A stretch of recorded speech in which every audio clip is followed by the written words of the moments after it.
영을 우리에게 주사 하나님을 아버지라고 부를 수 있도록 은혜를 주시고, 그 영이 우리 안에 있어서 우리 몸은 이 땅에 있을지라도 우리가 예수 그리스도와 함께 우리 영이 이미 하나님의 보좌 오른편에 앉아있게 하시고, 아버지 하나님, 우리가 주님과 한 몸을 이루고 이 땅에 사는 동안에 굳세게 주님을 바라보면서 우리에게 맡겨주신 이 일을 감당할 수 있도록 은혜를 주신 것을 감사합니다. 이 아침에도 우리를 거룩하게 하시고 하여 주의 말씀으로 우리를 거룩하게 하여 이 아침에 불러주셨사오니, 우리가 말씀으로 또한 거룩함을 입을 때 아버지 하나님 주님의 거룩하심에도 한 발 나갈 수 있도록 도와주시고, 그리스도의 형상이 우리 안에 이루어지는 귀한 축복된 아침이 되게 하여 주시기를 원합니다.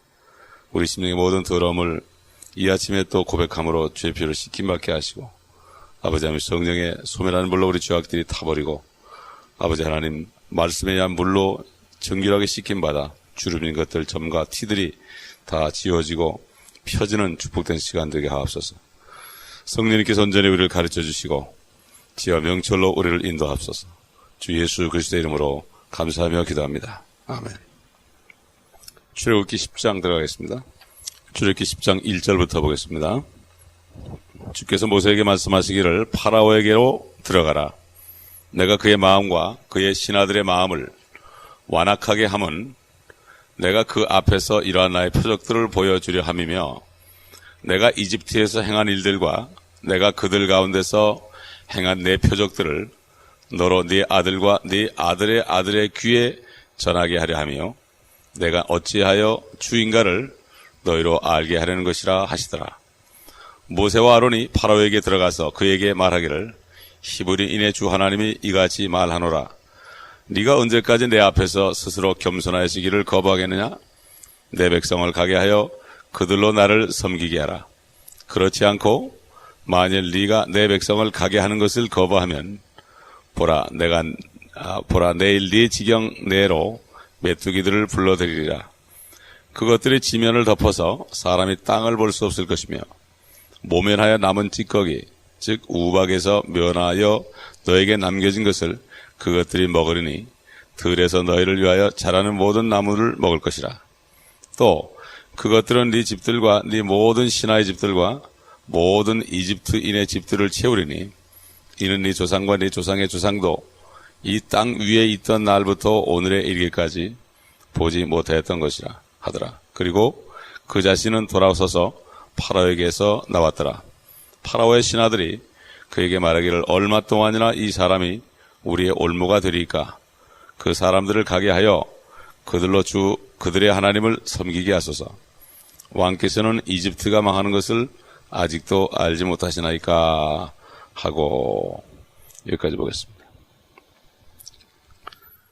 사람이 얼마나 악한지 파라오 왕은 궁에 살았기 때문에 백성들이 죽든 말든 그 완악한 마음이 자기가 망하는 것을 알면서도 그러면서도 그냥 굳세게 나갑니다. 요즘 시대에 많은 사람들이 이런 악한 마음을 가지고 살죠. 자기도 모르게 그렇게 악한 짓을 하고 아무리 안 하려고 해도 말이 막 나올 때 욕이 나오고, 참 자기가 망하는 것을 뻔히 알면서도 꾸역꾸역 하는 걸 보게 됩니다. 그렇기 때문에 이건 봐서 세상신, 파라오의 마음 같은 그 세상신의 역사이기 때문에 그렇습니다.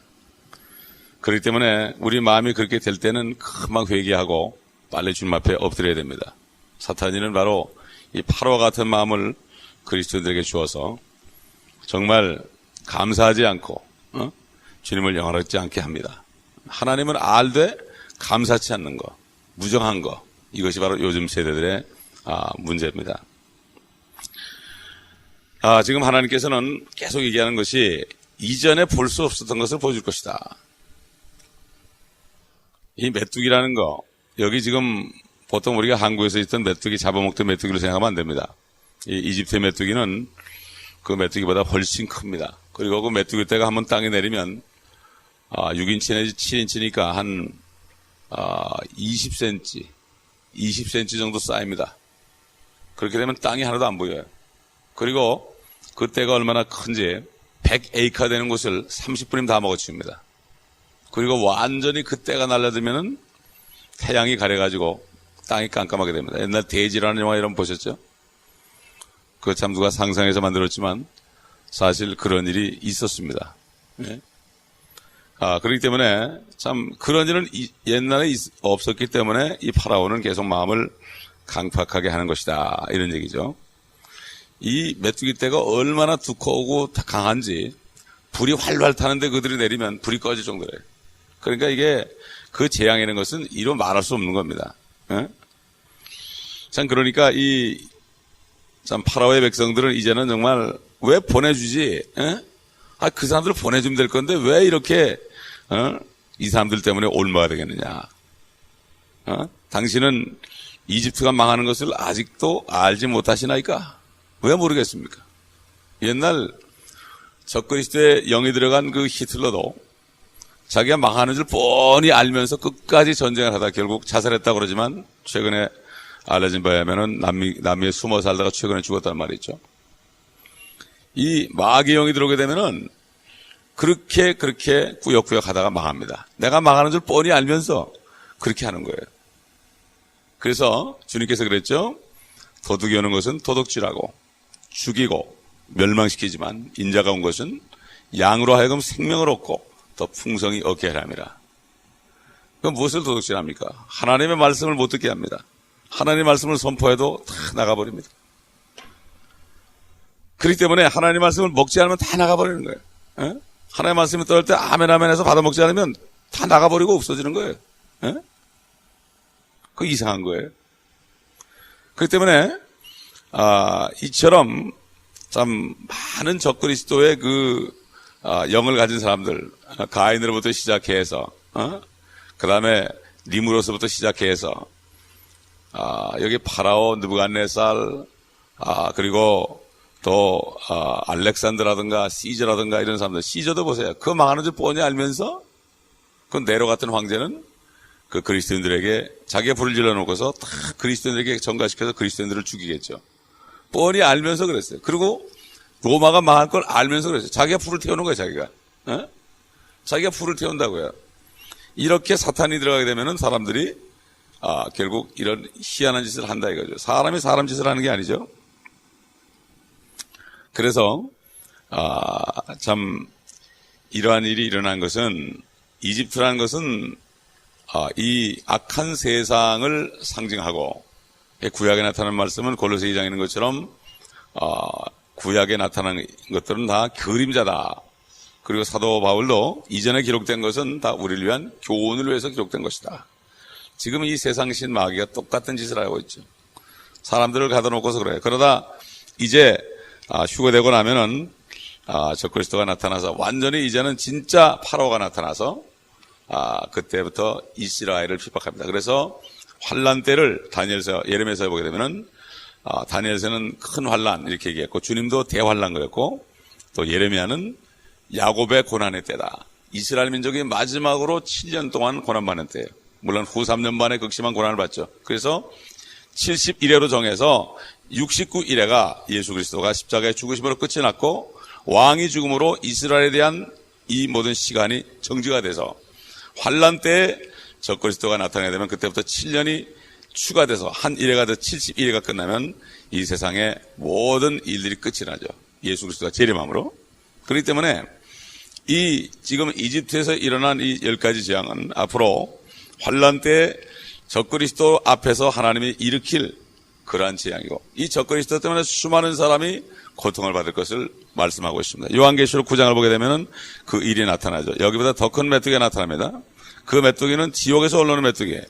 요한계시록 9장 보게 되면은 5째 천사가 나팔을 불 때 내가 보니 하늘에서 별 하나가 땅에 떨어지는데 그가 끝없이 깊은 구렁의 열쇠를 받더라. 그가 끝없이 깊은 구렁을 여니 큰 영광로의 연기 같은 연기가 구렁에서 올라오는데 해와 공기가 그 구렁의 연기로 말미암아 어두워지더라. 또 그 연기에서 메뚜기들이 땅 위로 나오는데 땅의 정갈들이 지닌 권세와 같은 권세를 받더라. 그들에게 명령이 내려지기를 땅의 풀이나 또 어떤 푸른 것이나 어떤 나무도 해치지 말고 다만 그들의 이마에 하나님의 인장으로 표시받지 아니한 사람들만 해치라고 하더라. 유대인이 아닌 사람만 해치라 이거야. 유대인이 아닌 사람. 14만 4천 외에는 다 해치라 이거야. 응? 각 지파에서 12,000명씩 남은 자들이죠. 또 그들에게 명령이 내려지기를 그 사람들을 죽이지는 말고 오직 5달 동안 고통만 주라고 하는데 그 고통은 마치 정갈이 사람을 쏠 때 고통과 같은 것이라. 그 날들에는 사람들이 죽음을 구하여도 찾지 못할 것이요 또 죽으려고 애를 써도 죽음이 그들을 피하리라. 또 그 메뚜기들의 모양은 전쟁을 위하여 준비한 말들 같고 그 머리에는 금면류관 같은 것을 썼으며 그 얼굴은 사람들의 얼굴과 같고 그들의 머리카락은 여인들의 머리카락 같았으며 그 이빨은 사자들의 이빨 같더라. 또 그들의 흉배는 철흉배 같았으며 날개 소리는 전쟁터로 달려가는 많은 말들이 끄는 병거 소리 같더라. 그들에게는 전갈과 같은 꼬리가 있고 그들의 꼬리에는 쏘는 침이 있으며 5달 동안이나 사람들을 해치게 하는 권세가 있더라. 또 그들에게는 자기들을 다스리는 왕이 있으니 끝없이 깊은 구렁의 천사요 그의 이름은 히브리어로 아바돈이며 헬라어로 그의 이름은 아폴론이더라. 땅에서 지옥에서 올라옵니다. 적그리스도도 지옥에서 올라오죠. 바로 죽었던 가룟 유다가 살아납니다. 예수 그리스도께서 그는 마귀라고 그랬고 자기 거처로 들어갔다고 그랬습니다. 그가 다시 옵니다. 그렇기 때문에 예수께서 그 가룟 유다를 마귀가 들렸다고 그러지 않고 너희 중 하나는 마귀다 그랬습니다.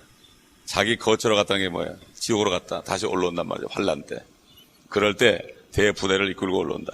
이건 지금 이 성경에 있는 이 요한계시록에 있는 이 메뚜기는 본 적이 없어요. 본 적이 없으니까 신학자들이 뭐라는가 하면 이런 건 없다. 그래서 이거를 뭐 제트기라고 그러기도 하고 탱크라고 그러기도 하고 별소리를 다 합니다. 왜? 자기들이 본 것만 가지고 얘기하는 거예요. 성경을. 그렇게 푸니까 안 믿는 거예요. 이거를. 본 적이 없는 것은 본 것과 비교해서 그래가지고 비슷하게 만들어서 사람들에게 가립니다. 이런 것이 실제 없다고. 말 그대로예요. 이것은 한 번밖에 인류 역사의 6,000년 동안 한 번밖에 일어나지 않을 일이기 때문에 어떤 사람도 이걸 해석할 수 없어요. 이 말 그대로 믿어야지. 그러니까 하나님의 말씀은 성령이 없으면 믿지 못합니다. 그렇기 때문에 파라오 같은 사람도 메뚜기가 온다, 뭐 개구리가 나타난다, 이가 나타난다. 이거 믿을 수 있겠습니까? 아무리 생각해도 그런 일이 없죠. 마찬가지예요. 사탄이가 그런 일이 있을 수 있냐? 있을 수 있냐? 말씀이 좀 이상하지 않냐? 이거는 영적으로 풀어야 된다. 이렇게 해가지고 이 요한계시록 말씀을 다 가려놓은 거예요. 진짜 사람들이 요한계시록의 말씀을 지금 채널7에서 앵커들이 하는 뉴스만큼이나 제대로 들으면 벌벌 떨고 하나님의 무릎 꿇게 돼 있죠. 지나간 일 사람 죽인 것은 보면서 막 얘기하고 증거하고 누가 누굴 죽였대 그리고 오늘 뉴스에 뭐가 나왔대 그러는데 앞으로 나올 계시록의 말씀은 얘기하는 사람이 없단 말이에요. 믿질 않으니까. 여러분 어떻습니까? 여러분이 정말 믿는다면 이걸 증거해야 되지 않겠어요? 믿지 않으시면 이거 큰일 난다고 그러지 않겠어요? 다 죽은 흉보는 알려주면서 앞으로 올 하나님의 말씀을 우리가 얘기하자는 건 믿지 않아서 그렇습니다. 믿지 않은 것은 보지 않아 그렇습니다. 듣지 않아 그렇습니다. 정신을 바짝 차려야 되는 거죠. 파라오나 그 백성이나 결국 요즘 세대나 마찬가지라 이거죠. 그러므로 우리는 하나님의 말씀을 우리에게 주신 것은 앞으로 될 일이 바로 이런 일이 또 일어날 것이라는 것을 미리 알려주는 것이기 때문에 구약에 있는 모든 예언들이 그 당시에 이스라엘 민족에 이루어졌고 또 한 번 이루어지는 거예요. 또 한 번 이걸 알아야 되는 거예요. 성경은 2번 이루어집니다. 그렇기 때문에 구약을 써놓은 거예요. 구약을. 지난 걸 왜 써놓습니까? 구약이 과거가 아니에요. 과거의 사건을 얘기하면서 앞으로 올 일을 요한계시록을 통해서 그대로 또 얘기해 주는 거예요. 그러므로 요한계시록을 모르면 구약을 모르는 거예요. 구약의 예언이 요한계시록의 결론이 나와 있는 거예요. 그래서 우리가 이걸 확실히 알아야만 복음을 전하시는 거예요. 앞으로 세상 사람들에게 이런 일이 일어날 것이다. 당신 그때 피할 수 없다. 지금 피하는 길은 예수 그리스도를 영접하고 성령으로 거듭나야 된다. 이 길만이 살 길이고 이 길만이 피할 길이다. 이렇게 얘기를 해줘야 됩니다. 이것이 바로 우리가 할 일인 거예요. 모세가 얘기한 것처럼 내일 이맘때면은 네 집에 이런 일이 일어날 것이다. 이렇게 얘기해 줄 수 있어야 됩니다. 그래서 거듭나야 되는 겁니다. 그러면 우리는 이 하나님의 말씀은 농담을 쓴 것이 아니고 될지도 모른다가 아니고 앞으로 분명히 될 것이기 때문에 성경에 아직 이루어지지 않은 800여 가지 주님의 재림과 더불어 일어나는 이 모든 예언들은 결국 이루어지기 때문에 앞으로 이루어지지만 분명하기 때문에 이것은 앞으로 이루어질 역사라고 하는 거죠. 분명히 이루어지는 겁니다. 우리가 이것을 믿는 거예요. 이것을 믿어야만 우리가 세상을 이길 수 있어요. 믿음이 이기는 거예요. 아무리 어려움이 있을지라도 우리는 주님이 공중에 오시면 끝나는 거예요. 다. 세상을 잘 있거나 나는 가는 거예요. 이 믿음이 없으면 우리가 세상을 이길 수 없고 조그만 거 가지고 마음에 울렁울렁하고 주님께서 그랬죠. 너에게 평강이 있을지어다. 내가 세상을 이겼노라. 너희가 환난을 날 것이지만 기운을 내라. 내가 세상을 이겼다 그런 겁니다. 이 믿음은 바로 예수 그리스도가 하나님의 아들이시여 그분이 내 안에 있고 그분이 앞으로 왕 중에 왕이여 만주의 주로 오실 것을 믿는 거예요. 믿음은 바라는 것들의 실상이죠. 천년 후에 이루어질지라도 이것을 내가 믿으면 그것이 내 것이 되는 거예요. 이게 믿음이에요. 며칠 후에 언제 오신다가 중요한 게 아니라 앞으로 천년에 오실지라도 믿으면 되는 거예요. 옛날 2000년 전에 사도 바울과 그 모든 교회 성도들이 어떻게 세상을 이겼습니까? 어떻게 모든 환난을 이기고 핍박을 받아도 죽임을 해도 어떻게 찬송할 수 있었습니까? 오실 주님이 안에 있는 것이 현실이 됐기 때문에 아무 상관이 없었던 거예요. 시간 상관없어요. 성령은 영원하신 영이기 때문에 시간과 상관이 없어요. 30년에 오시면 어떡하지? 내일 오셔야 될 때는 이게 아니라 언제 오실지라도 상관이 없는 게 바로 무한하신 성령을 가진 사람의 능력입니다. 그러므로 우리는 오늘 이 능력 안에 살기 위해서 주님 앞에 기도하고 그 성령으로 충만함을 받으라고 그랬어요. 성령 충만을 받지 않고는 안 돼. 그걸 기도해야 되는 거예요. 구하라 주실 것이요 찾으라 찾을 것이요 두드리라 열릴 것이니 구하는 자에게 어찌 성령을 주지 않겠느냐. 성령의 충만함을 받아야 되는 거예요. 성령 충만을 받으라고 사도 바울이 에베소 성도들에게 얘기했어요. 에베소 성도들이 일을 많이 한 성도들이에요. 많은 일을 했어요. 성령을 충만받아야 된다 그래도 아무리 말씀을 많이 알고 일을 많이 해도 성령 충만 받지 않고는 안 된다. 이것을 권면한 거예요. 그거는 받아들이고 하는 게 성령으로 충만하라 그랬으면은 그걸 구해야 됩니다. 성령 충만을 구해야 되는 거죠. 이것을 구하라는 거예요. 구할 때 하나님께서 가장 좋은 성령을 주시지 않겠냐 그랬죠. 이건 알아야 돼요. 이건 구해도 되고 안 구해도 되는 게 아니라 성령 충만을 구하셔야 돼요. 그러면 성령이 들어오시면 지혜가 있죠. 명철이 있죠. 능력이 있죠. 계획이 있죠. 지식이 있죠. 그 다음에 그것이 주님의 영이죠. 그것이 주님을 두려워하는 영이 됩니다. 이럴 때 우리는 신앙생활을 할 수가 있고 두렵과 떨림 가운데 죄를 멀리하고 믿음 가운데 사는 삶을 살 수 있을 것입니다. 기도하겠습니다. 감사합니다. 아버지 하나님, 오늘도 말씀을 통하여 이 세상 신의 모습과 그들을 따라가는 사람들의 모습, 또한 우리를 인도하신 그리스도의 모습과 또 그리스도인들의 모습을 보이셨고 앞으로 임할 환난을 바라보면서 우리가 무엇을 해야 될지 이것을 우리가 담대히 증거함으로 우리 주위에 있는 사람들 한 사람도 빠짐없이 환난 속에 들어가지 않고 다 예수 그리스도를 영접하여 성령으로 거듭남으로 이 모든 시험의 때를 피하는 필라델피아 교회 성도들 같은 이런 사람들을 만들기 위하여 우리에게 말씀을 주셨으니 감사합니다. 이제는 오늘 아침에 이 들은 말씀을 또 토대로 해서 하루를 살면서 입을 닫지 말고 담대하게 외칠 수 있게 도와주옵시기를 원합니다. 앞으로 될 일을 외칠 수 있게 도와주옵시기를 원합니다. 그들이 믿든지 안 믿든지 바로의 마음이 강팍하게 믿지 않았습니다. 아예 우리는 그들이 믿지 않을 것을 예상하면서도 계속 그들의 심령을 두드리며 말씀을 줄 때 저들의 아버지 하나님 이 말씀이 불처럼 망치처럼 저들을 태우고 저들을 아버지 부서뜨려서 구원한 날까지 우리가 계속해서 진정으로 믿음으로 선포하는 저희가 되게 하여 주옵소서. 아버지 이것이 바로 이웃사랑이 아니겠나이까.